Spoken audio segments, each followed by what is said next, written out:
And a very good morning to you. How you doing? It's Sunday morning, March 3rd, 2019. It's grim, it's grey, it's a bit miserable here in South Manchester. But now we're together, you and I, so it doesn't matter. How you doing? This is Sunday View. I'm going to look at the front pages of the UK's Sunday newspapers, and we're going to look at some stories inside those papers as well. There's a lot to talk about. As usual, it is a two-way conversation, so do chat to me through Twitter. My Twitter handle is @RichieAllenShow. You know that. @RichieAllenShow on Twitter. I look forward to hearing from you. Welcome to Sunday View. Asking the questions mainstream journalists will never ask. This is your Richie Allen Show on richieallen.co.uk, Fab Radio 2 in Manchester, and triggerwarning.tv. Yeah, there'll be a little bit of Brexit. There will be a little bit. Don't worry about it, though. It won't take over the programme or anything like that. Don't worry your pretty little head. Lots of different topics on Sunday View. Welcome.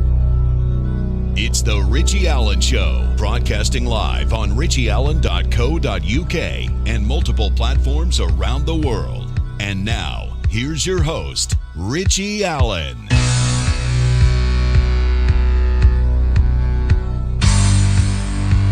Yes, it's good to be back. Thanks for the kind words on Twitter there, Gail, and one or two other people who missed Sunday View during the course of my illness. Thank you. I missed it as well, believe it or not. There's nothing worse than lying around ill, whether it's in bed or on the sofa. Nothing worse than it. Great to be back. Important that we do this every Sunday, that we have a conversation about these things, and we say the things that we wouldn't ordinarily expect to see, or we speak about things that we wouldn't ordinarily expect to see spoken about in the talk programmes on commercial and national radio and television. That's what it's all about. 3rd of March then, so winter is probably gone, isn't it? Did I see a report on Thursday or Friday that said over the course of the weekend and early into this coming week that we'd have all sorts of horrendous weather, including gale force winds and all of that? No sign of it anyway. They must have gotten it wrong, unless it's still to come. But the winter is behind us. Great stuff. It's Sunday View, so let's get straight into the papers. The Sunday Telegraph has some very interesting stories on the front page today. There's a few interesting stories, including the leading story. The headline is "Ban on Gag Orders That Stop Reports to the Police." Ban on gag orders that stop reports to the police. Now, I'd love to get into this next week with some legal experts, some men and women who understand the law better than me. I'll tell you why in a minute.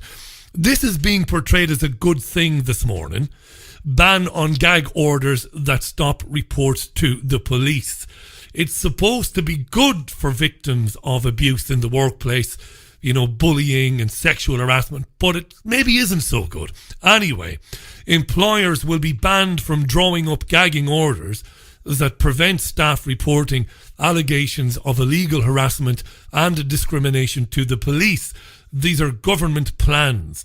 Ministers are to announce a proposed change in the law that could eliminate clauses within confidentiality agreements that strip employees of their payoffs if they report allegations to the authorities. Now, I'm reading from the Sunday Telegraph, obviously. So that sounds good, doesn't it? That companies can't withhold payments or payoffs under confidentiality agreements if their former employees go to the authorities and complain. It looks very good. This is all about Sir Philip Green, this tycoon, this monumental arsehole Philip Green, who's run his empire, his companies into the ground, screwed pension funds, screwed the employees, couldn't give a damn about it. And it has been revealed that, well, he's been very, very, very naughty in terms of how he has behaved towards his employees. So that's where this is coming out of. Nazir Afzal, the former chief prosecutor in the Northwest, said some of the allegations against Green were on the face of it clearly of a criminal nature, while the Metropolitan Police said they were looking into these allegations. So under government proposals, ministers would introduce a provision into legislation stipulating for the very first time that workplace confidentiality agreements cannot be used to prevent or appear to discourage staff from reporting harassment or discrimination to the police. Right, now that sounds brilliant. But there were a couple of lawyers on Sky News this morning. I didn't record the audio because they didn't get into any great detail. But there were a couple of lawyers who said this is actually not going to work in favour of the victims. That this is a wonderfully clever, malevolent, Machiavellian thing that makes it look like it's good for workers, but in fact it isn't. Now I want to know why that is. And I don't know, maybe one of our listeners this morning is a lawyer or a barrister. If you are, drop me a line, let me know. Otherwise, I'm going to get some legal opinion on the programme next week, right? So that's interesting. There's also a story on the front page of the Sunday Telegraph about student loans.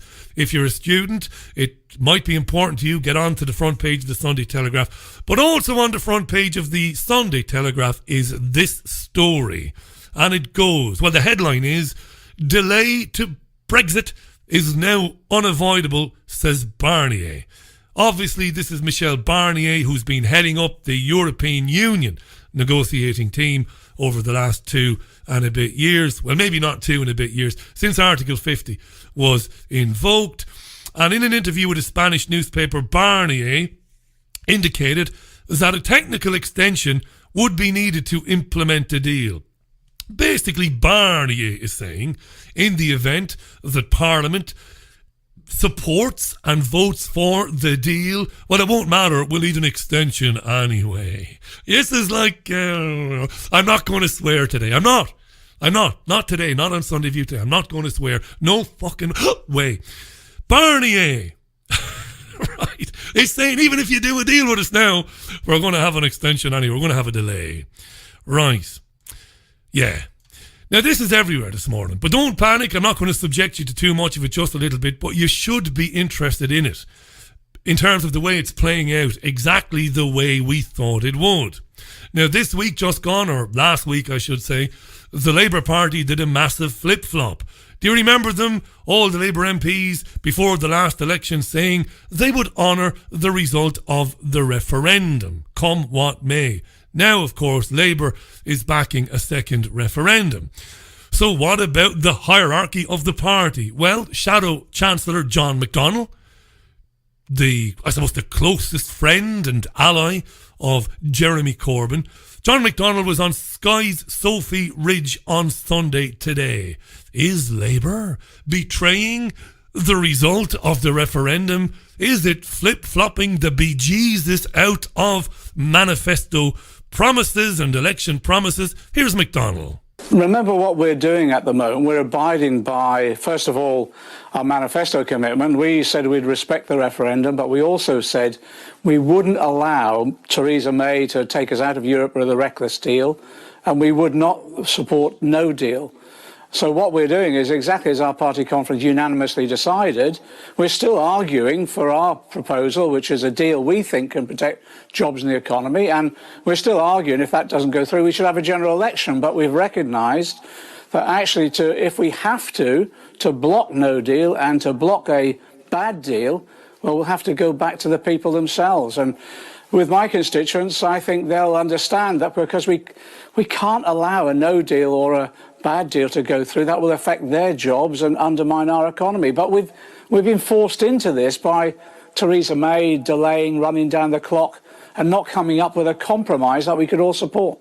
John, you bastard. You lousy bastard, John. That isn't true. Now, look, I loathe Theresa May, one of the most corrupt human beings in living history and living memory. Google HSBC, Google loans to the Conservative Party, Google her husband. This is a dreadful woman. And of course she is in favour of staying in the European Union. Of course she is. But she hasn't run down the clock. That isn't true. It isn't true. The European Union has run down the clock, not the government. The European Union always had it as their negotiating strategy. It's done it time and time and time again over the years. When countries rejected treaties that gave more and more and more power to the European Union executive, right? It obfuscated, it delayed, it runs the clock down, panic stories about what's going to happen, and it gets its way. That's what's happened. It was very obvious. And David Davis, the old army man, the first Brexit secretary. Now, don't think that I'm an idiot. I've said before, I know what Davis and Liam Fox and Jacob Rees-Mogg and Boris Johnson would do. They wouldn't do anything good. They're not in it for the people either, right? So by quoting them and endorsing their quotation, I'm not saying that these are great. I'm not saying that. But David Davis said this from the word go. This was the thing. The European Union was never going to agree any deal. It was going to let it run down, let it run down, let it run down. And that's what's happened. Now, the flip-flop from the Labour Party, has it screwed Labour's chances of winning the next election because so many Labour constituencies, particularly in the north of England, where I am now, well, I'm in the northwest, so many Labour constituencies voted to leave because they know what the European Union has done to them, to their job prospects, to their future prospects. So by endorsing a second referendum, have you screwed your chances, John McDonnell, of winning the next election? Again, he's with Sophie Ridge. Do you know there's something beyond electoral calculations, and it's the interest of the country. It's the people's jobs, it's their livelihoods, it's the long-term future of our economy. And we, you know, as politicians now, I think we've got to stand up and put the interests of the country first. And actually, yes, you could look at party advantage, but that isn't where we're at the moment. Where we're at is saying that well, it may well be, but we've got to be honest with people. You know, people have had enough of politicians who say one thing and actually do another. What we're saying is we said we'd respect the referendum, but we also said we can't allow a reckless Brexit the way Theresa May is bringing it forward. We can't allow no deal because it will have such dire consequences for us all in the long-term future. And we've got to be honest with people about that. We've got to be honest with people about that. I love the way McDonnell could say that and not laugh. Not laugh out loud. People will understand. They'll understand why we said we'd honour the referendum result, but that we wanted a deal that would protect jobs and industry and all that bollocks that they talk. People will understand. I've a message for John McDonnell. Not that he'll ever receive it, no chance. But I think Labour voters will understand in the same way that Liberal Democrat supporters understood when Nick Clegg raped them on tuition fees. Do you remember that? Do you remember pre-2010 general election? Do you remember the campaigning for the 2010 general election? Do you remember the biggest campaign pledge in the Lib Dem manifesto at the time? It was their rock star promise, and that was, we will abolish tuition fees. What did the Lib Dems do? And Nick Clegg, the dirty old bastard, well, they went into coalition with the Tories and they ripped up their promise to abolish tuition fees. So if I was John McDonnell, I wouldn't be getting too excited now about, well, I think I think the Labour voters will be okay. They'll understand. Sure they will, John. The Sunday Times then, the front page, Brexiteers offer peace terms to May. This is nearly the end of Brexit there. So I know. We've a divided audience here. A lot of you want to hear the Brexit stuff. Other listeners are sick of it, and I'm sick of it myself. I'm sick of it. I am sick to death of it because I know what's going to happen. We're never were going to leave the European Union. So I just wanted to be done with. Not so I can say I told you so, but at least so that we won't have to talk about it anymore. So the Sunday Times, the headline is Brexiteers offer peace terms to May. Now, the European Research Group, the ERG, led by Jacob Rees-Mogg, terminological inexactitude, darling, and Johnson and the rest of them, the hardline Brexiteers, allegedly, have drawn up 3 tests. And these tests are tests the government must pass if Theresa May wants to win the vote, which might be early next week. So a week tomorrow or a week on Tuesday, May might take her deal with the European Union back to Parliament. Before that, the European Research Group are kind of romancing Theresa May by saying we would be prepared to back your deal if it passes 3 tests. Now, the Sunday Times calls this a significant intervention because 8 European Research Group lawyers, why do they need 8 of them? Unbelievable, isn't it? Millions squandered. Why do you need 8? But anyway, 8 ERG lawyers, chaired by Eurosceptic Sir Bill Cash, have drawn up a document spelling out their demands, the clearest sign yet that they are prepared to toe the line. Now, their demands are fairly obvious. They want it to be made clear that the Northern Ireland backstop, which you are sick of hearing about, which locks the UK into a customs union with the EU, is only temporary. So the European Research Group want absolute assurances that this backstop is only temporary. However, the European Union said again yesterday that it can't be temporary. We want to lock the UK into a customs union forever. Then you won't have actually left the European Union, boys. Do you get it, do you? You get it, right. That's the way it's going. So that's their main test of the 3 tests. They want this backstop thing to be only temporary. Some people are saying, the very Fox News thing to say, some people are saying, well, they are. Some other hardline Brexiteers, namely Conservative Party supporters, are saying that this is a sign that Rees-Mogg and Boris Johnson, so scared of a delay, so scared of a second referendum, that they are prepared to go along with Theresa May. Is that true? Well, Conservative radio host Julia Hartley-Brewer, Brexiteer herself, was on the Marr Show this morning on the BBC. Let's hear what she has to say. Are the Brexiteers now starting to crack? Are they giving ground? Julia Hartley-Brewer. Well, from my conversations with the members of the ERG this morning, it doesn't sound like it at all. They're being, they say, very reasonable. They are offering terms in which, look, we can't vote for the withdrawal agreement right now, but we could if you brought back the things. And frankly, we're talking of 3 tests. It's basically 1 test. It's the Irish backstop. There are actually lots of other issues that are wrong with the withdrawal agreement, which have been outlined by everybody on all sides, Remain and Leave. But actually, the key thing comes down to, can we have an Irish backstop that's temporary, that we can leave unilaterally, and that all of the departure and removal of the Irish backstop is legally binding. And they're also asking for either a time limit or a unilateral escape clause, and the EU is saying absolutely clearly still no way. Exactly. Well, this is it. I mean, the EU and Barnier has said, even if there was a delay, it would have to be for a specific reason, and doesn't see any reason why that should happen. But yeah, the headline inside the Sunday Times from Tim Shipman and Caroline Wheeler is climb down. But again, with a question mark. The reality is, that if she brings this withdrawal agreement back as it stands, she's not going to get it through. Whether Geoffrey Cox, the Attorney General, can actually win some concessions. He was supposed to make a statement last week. Well, the issue is whether the codicil... Excuse me, Simon. Oh, sorry. He didn't come back with anything then. Whether he's going to come back with something now, when the Prime Minister's basically said, if we don't get a decent deal, we'll just take no deal off the table, I think is rather unlikely. It's over.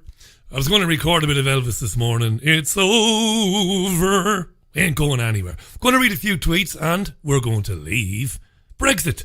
I bet you're happy to hear that. Neil Gardner tweets, how you doing, Neil? Richie, the Brexit saga has at least taught us who is really in charge, and it's not the bunch of middle managers and amateur thespians who pose as politicians. Thanks, Neil.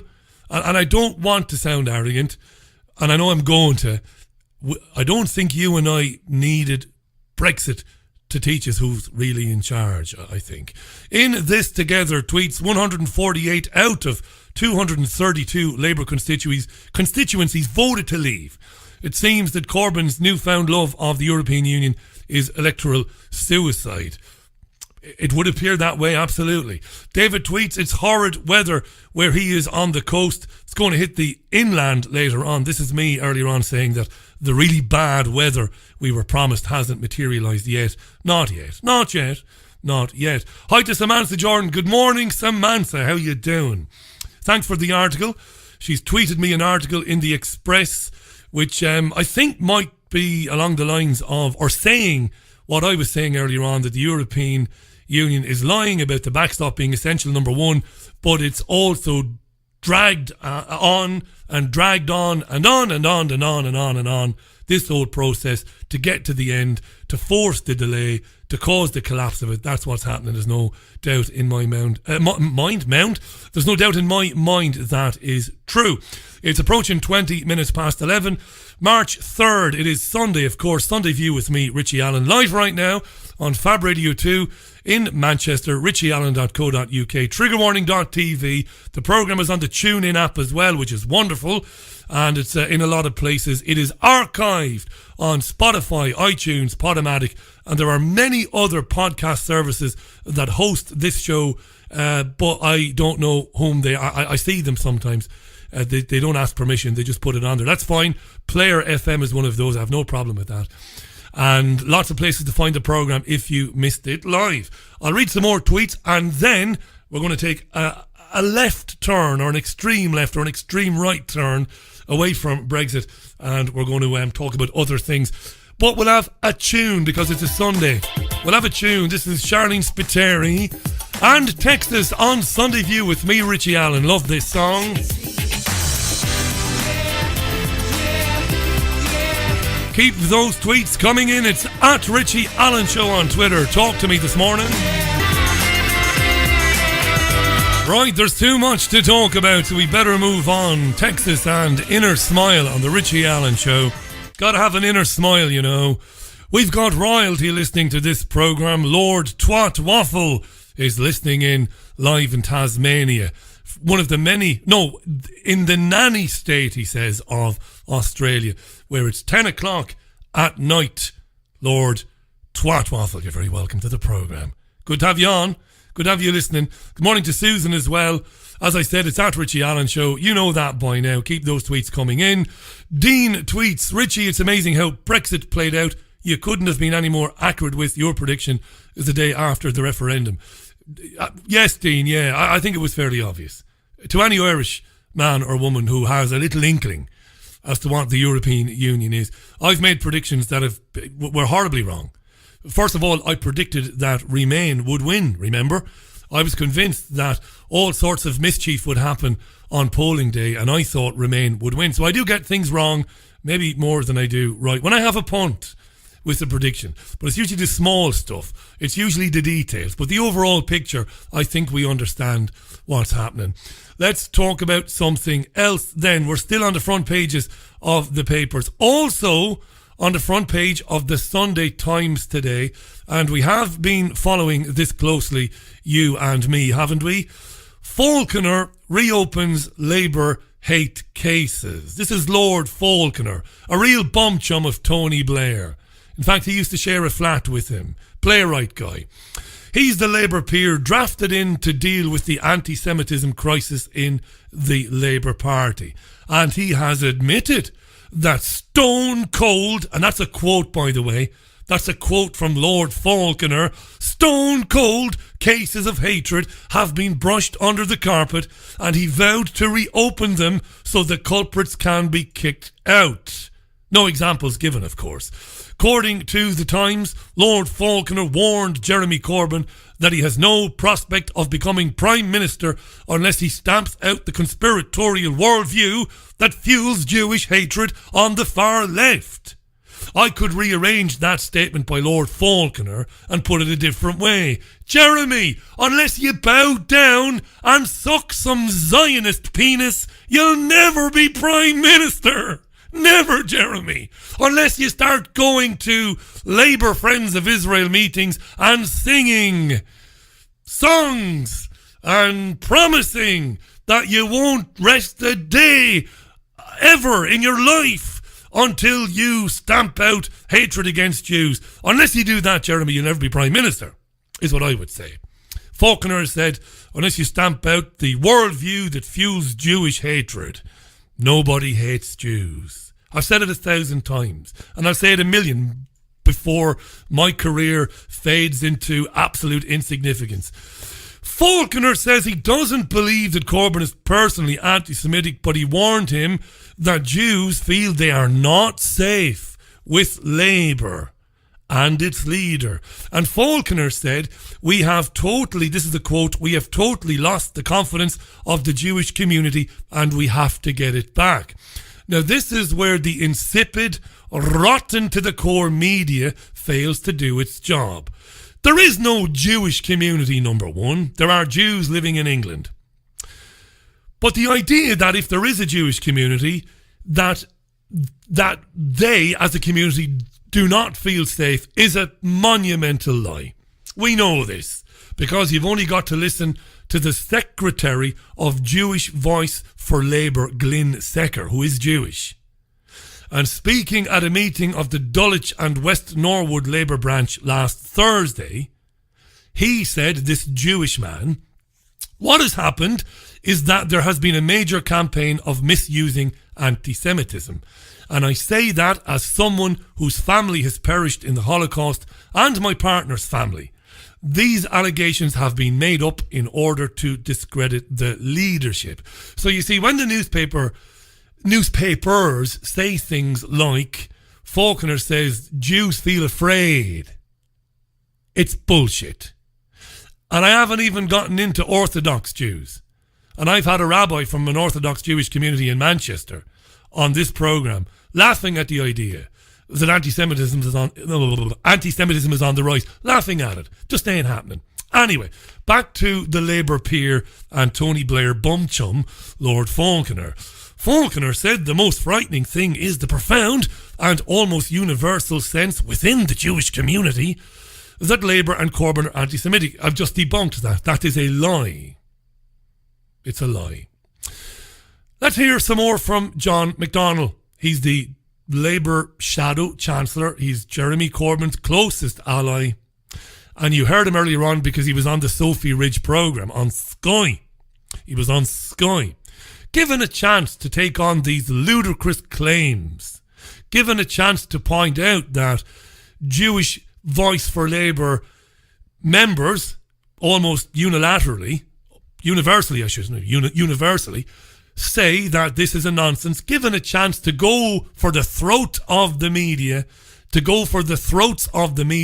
and for all these liars and these Zionist activists, what does John McDonnell do? Well, he capitulates and says, yes, Labour clearly has an anti-Semitism problem. Does the Labour Party have a problem with anti-Semitism? Well, we clearly do. Yes, we clearly do. Look, these allegations that the... But hang on a second. You clearly don't.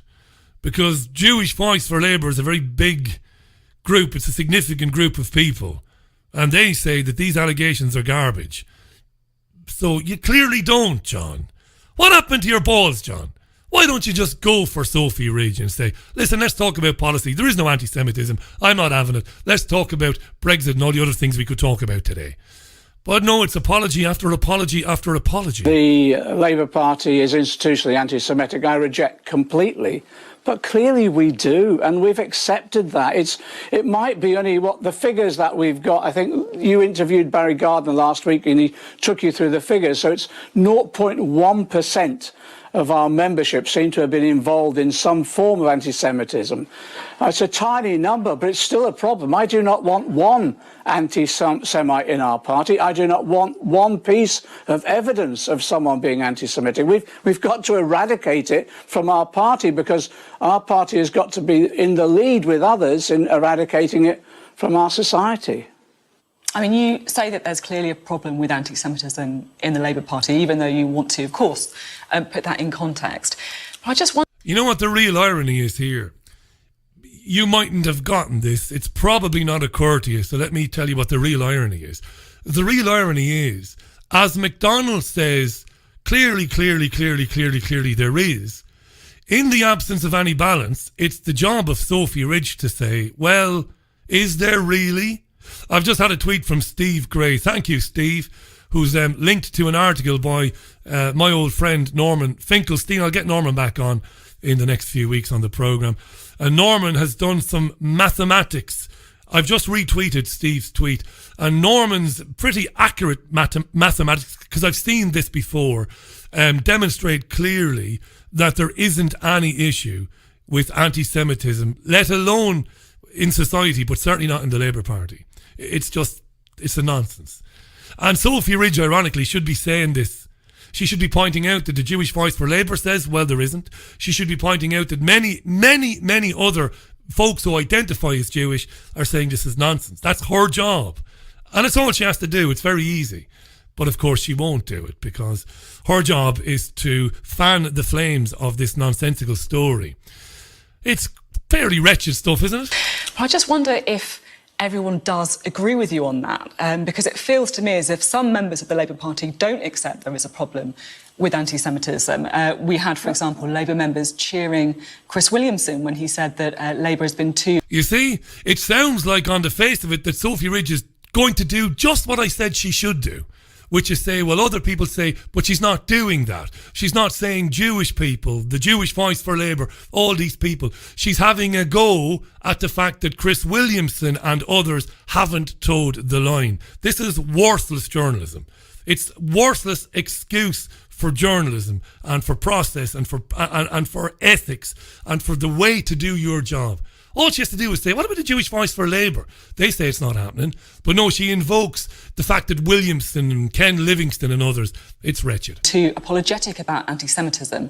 And yet in the newspapers today, Joan Ryan, someone who left the Labour Party, has shared a letter that was sent to her constituency office saying, stop telling lies about Jeremy Corbyn, he's a decent man, you need to be shoved right back in the ovens. I mean, Jeremy Corbyn is leader. Does he need to do more here? We're all doing a lot more. I'm sorry Joan Ryan has left. I really am. I think it was a mistake. I would rather she'd stayed within the party and helped us tackle this issue. Where there seems to be some disagreements in some of these meetings that are taking place is where people are saying, you know, the Labour Party is institutionally anti-Semitic or institutionally racist.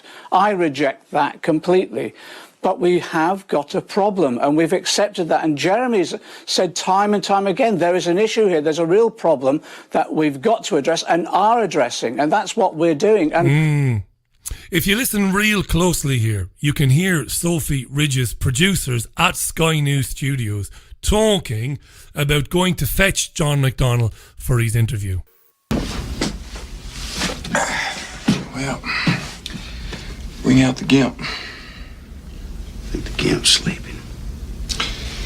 Well, I guess you just have to go wake him up now, won't you? The gimp. Who's going to wake up the gimp? Of course, the gimp knows that this is nonsense, but the gimp doesn't have the cojones to take it on. Now, let's talk just for a minute before we move away from this about Labour Deputy Leader Tom Watson, the Witchfinder General of Labour. He's going to root out all those god-awful anti-Semites. There's a video of Watson doing the rounds on social media this weekend. You probably saw it, maybe you haven't. It's a video of Watson singing Am Yisrael Chai at a Labour Friends of Israel event. Forgive me, my Jewish friends, if I mispronounce that, but I think it's Am Yisrael Chai, right? This is Watson singing it at a Labour Friends of Israel event. Just have a listen here, and I'll put it into context when we come back. At a Shabbat meal with members of the Holy University Jewish Society. And if I get it wrong, blame my friend Nick. Am Yisrael Chai, Am Yisrael Chai, Am Yisrael, Am Yisrael, Am Yisrael Chai, Am Yisrael. Goes on a bit. Am Yisrael Chai, Am Yisrael, Am Yisrael, Am Yisrael Chai.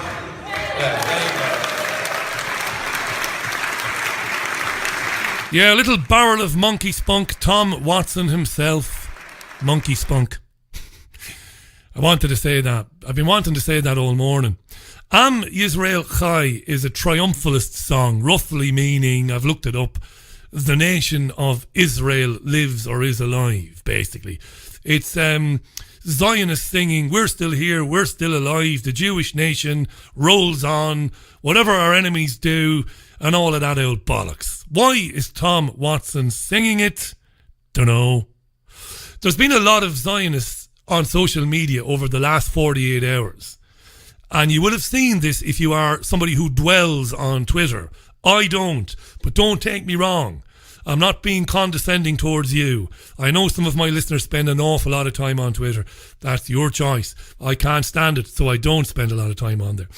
A lot of Zionists screaming on social media that it is offensive to question someone's loyalty if they are in public life or if they happen to be Jewish. Why? Why is it offensive and potentially anti-Semitic if you ask somebody, where does your loyalty lie? Who are you answering to? Because I'll tell you what, dear listener, I've been around a long time. I think it's fairly pertinent to ask people like Tom Watson and Priti Patel. Remember Priti Patel? Priti Patel, not very pretty, Patel, who went on holiday to Israel. She was the Secretary for Development, wasn't she? She was the Development Secretary, overseas aid and all of that. Took a holiday, went to Israel, never told anybody. Never told the government. Never told her boss. Never did. Just pissed off to Israel on holiday. Jews don't go to Israel on holiday. It's such a shithole. It really is. Jews themselves, I've got Jewish pals who would never go to Israel for a holiday. No, I'd rather go to Lanzarote, Richie. So why did she go to Israel on holiday and not tell her government? Espionage, maybe? I don't know. You might say that's unfair, Richie. It might be. But nobody asked Priti Patel, what were you doing in Israel? Nobody asks Tom Watson, what are you doing singing Am Yisrael Chai when Palestinians are being butchered, children are being shot by snipers? Because I've said this before and it has to be repeated because nobody else is saying it. Israel is doing really, really well. It's doing incredibly well. The world turns a blind eye as it murders, sacks, rapes, pillages, tortures and displaces the indigenous population. It is no barrier to that, Israel. Nothing to stop it doing it. Nobody gives a fuck, basically. Israel attacks and bombs the sovereign territory of other states, Syria, of course, most recently, states that have not attacked or threatened Israel. So the point I'm trying to make here is this alleged vulnerability of Israel is a ridiculous myth. It's a myth. It's a nonsense. So why are so many members of Parliament members of Labour Friends of Israel and the Conservative Friends of Israel? Why? Labour has 80 members of Parliament and 20 members of the House of Lords. That's 100 signed up to Labour Friends of Israel, which is a lovely benign sounding group, but it's not benign at all. The Conservative Party only 4.5 years ago stated that 80% of Conservative MPs were members of the Conservative Friends of Israel group. And Tory party leaders historically, Cameron, Duncan Smith, Michael Howard, have gone and had lunch and given addresses to the CFI.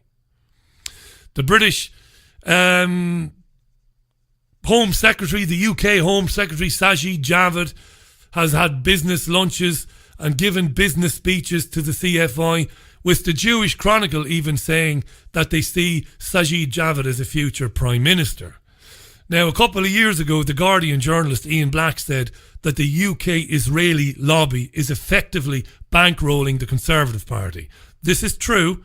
And when Ian Black said this, he wasn't accused of anti-Semitism and there was no witch hunt to cost him or to try and get him ousted from his job. Why? Because they wanted to brush it under the carpet. These Friends of Israel groups are the most successful political lobbying groups in the United Kingdom. They are. So you might remember this. Back in 2007, David Abrahams, do you remember him? He was the deputy chair of Labour Friends of Israel. And he had spent millions in donations that he had actually given through junior employees of his, in his business. So he'd given his junior employees, he'd given them hundreds of thousands of pounds each to donate to the Labour Friends of Israel so that he wouldn't be caught doing it. He's an arch-Zionist, right? And he admitted in the Jewish Chronicle, this guy, the reason he concealed giving these donations, the reason why he didn't just fess up and say all this money, just over £1 million, is my money, was because he didn't want Jewish money and the Labour Party being put together. And it's gotten worse since then. So there are pertinent questions for Jewish MPs and non-Jewish MPs, like, you know, the ones we've mentioned regularly in the programme, the Jewish MPs, Luciana Berger, the non-Jewish MPs, Tom Watson, and all these people. Who are you in thrall to? Who are you answering to? Is it your constituents? Is it your party executive? Or are you in thrall to the State of Israel? Nah, that's anti-Semitic. No, it isn't anti-Semitic at all. It's a very important question. Peter Oborne did a fantastic documentary for Dispatches, Channel 4, back in 2009 about the Israeli lobby. I wasn't surprised by a single thing that he revealed, but at the time I would have thought the Channel 4 viewers must have been shocked at the extent of the influence of the Zionist Israeli lobby in this country. I submitted to you that Tom Watson and Luciana Berger and Sajid Javid on the other side, and many, many more of them, are getting their political ideology, they are getting their opinions, they are getting their statements, they are getting their actions. Everything they do is being dictated to by the Zionist lobby that controls them. Am Yisrael Chai. Am Yisrael Chai, sang Tom Watson. Now, Israeli soldiers committing war crimes, we know this. The United Nations 2 days ago came out and said, we believe that that Israeli snipers were shooting at children deliberately, and the medical professionals and journalists, and killing them, even though they were clearly recognisable as such. This is the UN Commission of Inquiry on the killing of nearly 200 Palestinians between March and New Year's Eve last year. And they found that the Israeli soldiers were shooting children, medics and journalists. This is true. Am Yisrael Chai. Am Yisrael fucking Chai. That's what you get from UK politicians. Zionist-controlled politicians. That's what you get. Am Yisrael Chai. Children being shot in the face by snipers, by psychopaths. Not a word on it. Not a word of it. What does Israel say over the weekend? They say that they completely reject the findings, even though the video evidence is insurmountable as to what the snipers were doing. So you get the psychotic government of Israel coming out saying, nothing to see here, please disperse. It's bullshit. This is anti-Israeli stuff again. Everybody hates us. We have a right to self-defense and all of that bollocks. You have no right to exist. Historically, your only claim is the biblical promise. This is land that is not yours. You are a brutal occupier, a monstrous regime, subjecting people for decades to murder, imprisonment, torture, and infanticide. Snipers murdering children. Not a word. Not a dicky bird from Tom Watson and from all the others who are members of Labour Friends of Israel and Conservative Friends of Israel, the most powerful lobbying organisation in the UK, owning lock, stock and barrel your politicians. So it isn't racist, it isn't anti-Semitic to ask, who are you working for? We know you're not working for Joe Smith, living in Langworthy Road in Salford. We know that. Rebecca Long Bailey, by the way, on the television this morning apologising for anti-Semitism. She's a Salford and Eccles MP. She's disgusting to her bone marrow. Apologising for anti-Semitism on the Mar show this morning. You're not working for your local constituents. Who are you working for? You're not working for your party, the executive, or the hundreds of thousands of members. So who are you working for? And that's just one out of hundreds and hundreds of MPs. It's coming up for 14 minutes to midday. This is Sunday View with me, Richie Allen. Momentum put out a laughable video trying to debunk conspiracy theories and anti-Semitic tropes, basically saying there's nothing to see here when it comes to Rothschild. And by the way, if you're mentioning Rothschild, well, you're a racist. No. A laughable video.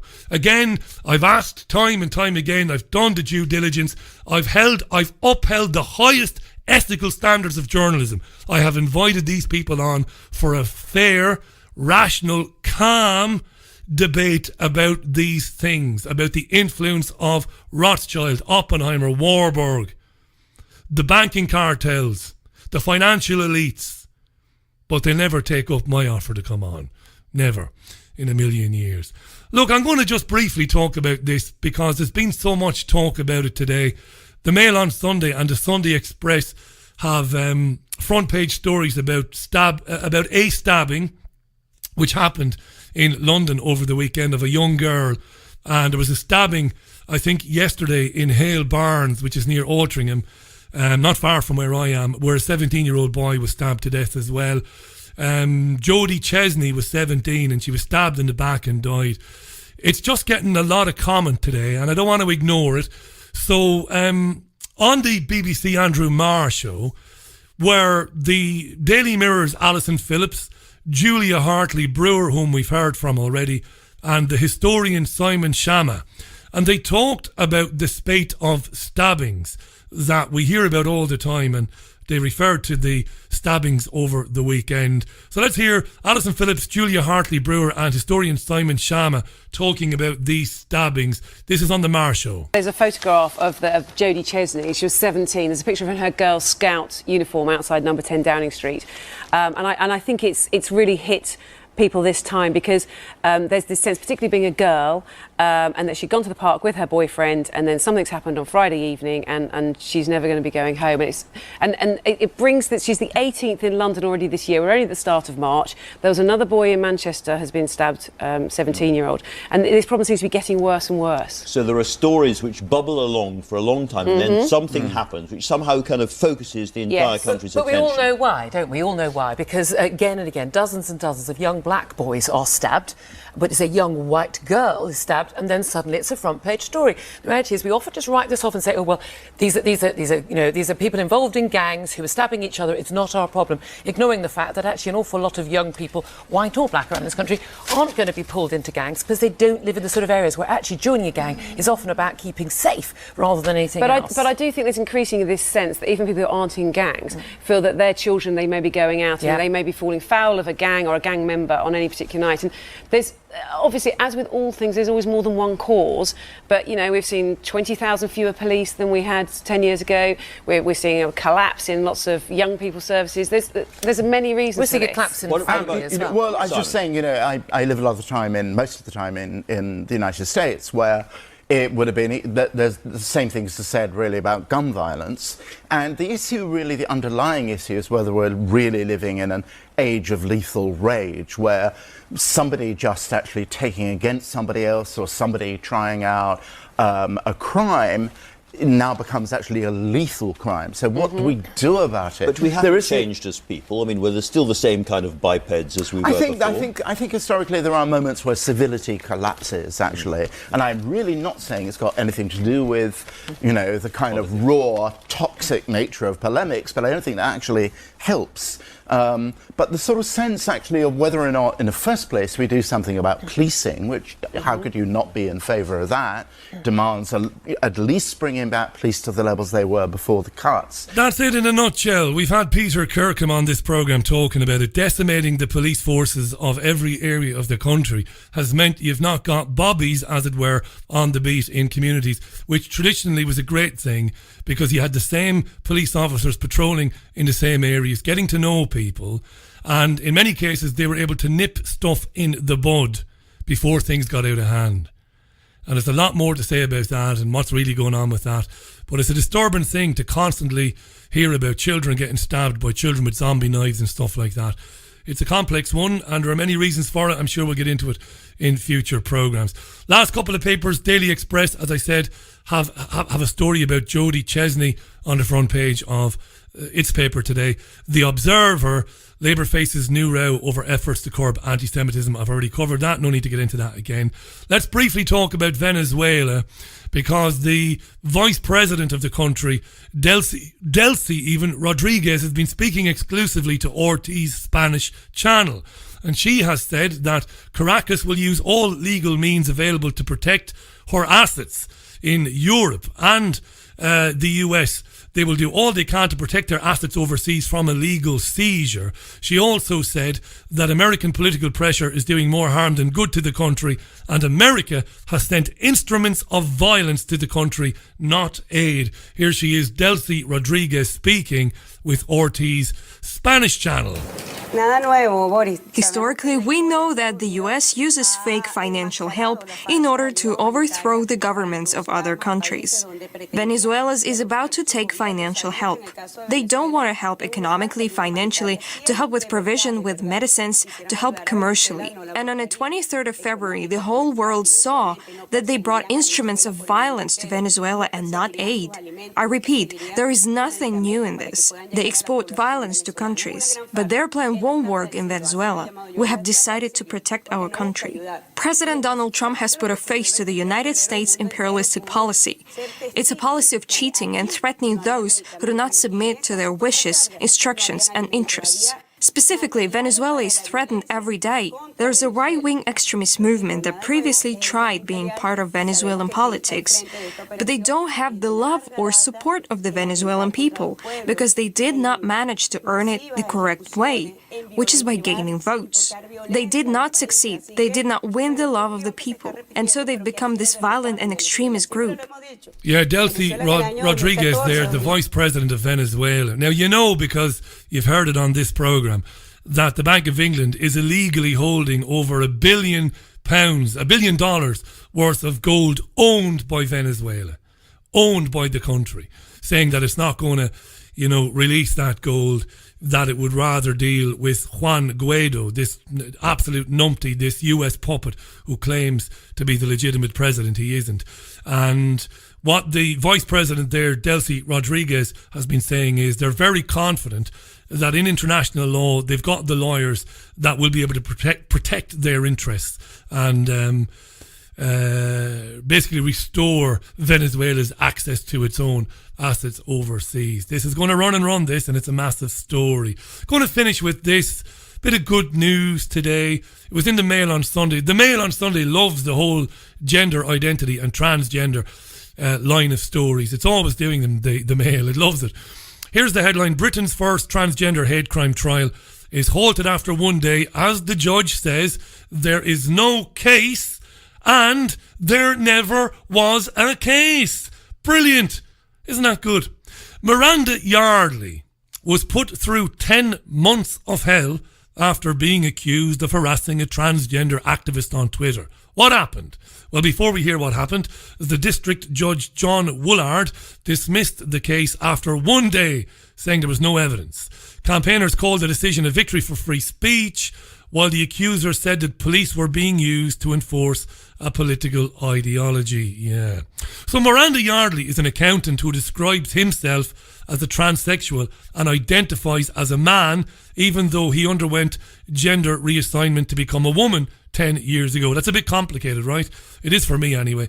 Miranda Yardley describes himself as a man, even though he had surgery to become a woman. Okay. But Miranda believes that individuals cannot change sex. And because Miranda said that, he has drawn criticism on social media. Trans activists do not like that, particularly if it's from somebody they would regard as one of their own. So his accuser, a woman called Helen Islan, works with the trans advocacy group Mermaids, which campaigns for children who want to change gender. Mermaids is a completely batshit crazy group. They believe that if a child says, well, I'm not actually a boy, even though I'm a penis, even though I have a penis, I am a girl, I believe I'm a girl, they want them to be allowed to self-identify. They're batshit crazy. So Helen Islan accused Yardley of a hate crime for saying that you cannot change sex. A hate crime. The judge threw it right out. Good stuff. The comedian Graham Linehan, who's had his own public argument with trans activists, said this is about ideology and everyone who has tried to speak up against it is shut down, and the activists are using every means they can to do this, including the courts. However, Essex Police said, we take all reports of hate crime incidents seriously. So that's a good thing. But the BBC has just announced that tennis legend Martina Navratilova has apologised for using the term cheating when discussing whether transgender athletes should be allowed to compete in women's sports. Martina, why did you capitulate? I thought you had a bit more gumption, a bit more spunk. Maybe not so much spunk, but a bit more gumption than that, Martina. She had basically said, Martina Navratilova, she'd been talking about one case where transgender cyclist Rachel McKinnon had won cycling races, and Navratilova had said, listen, this transgender cyclist obviously has an advantage over the female, over the real women that he's been, or she's been, or whatever, has been racing against. I would agree with Navratilova, but Martina has capitulated like a dodgy house of cards. Well. That's it for Sunday View. There was plenty more to talk about, but I'm running out of time. Got to keep this to an hour so that it repeats on the hour at the top of the hour. If you missed any of it, it'll be repeating round the clock on richieallen.co.uk. It'll also be on Podomatic, Spotify, YouTube and all the rest of it, as you know, because that's what we do. I will talk to you tomorrow at 5 p.m. UK time for Monday's Richie Allen Show. Thanks for tuning in today. Hi to Delroy, who's just tweeting me now. Got to go. Can't stay around. Going to leave you with Lick the Tins. This is a wonderful tune. It's their cover version of Can't Help Falling in Love. Enjoy the rest of your Sunday. Look after yourselves and one another. Hope you enjoyed Sunday View. See you tomorrow. Bye now. Bye.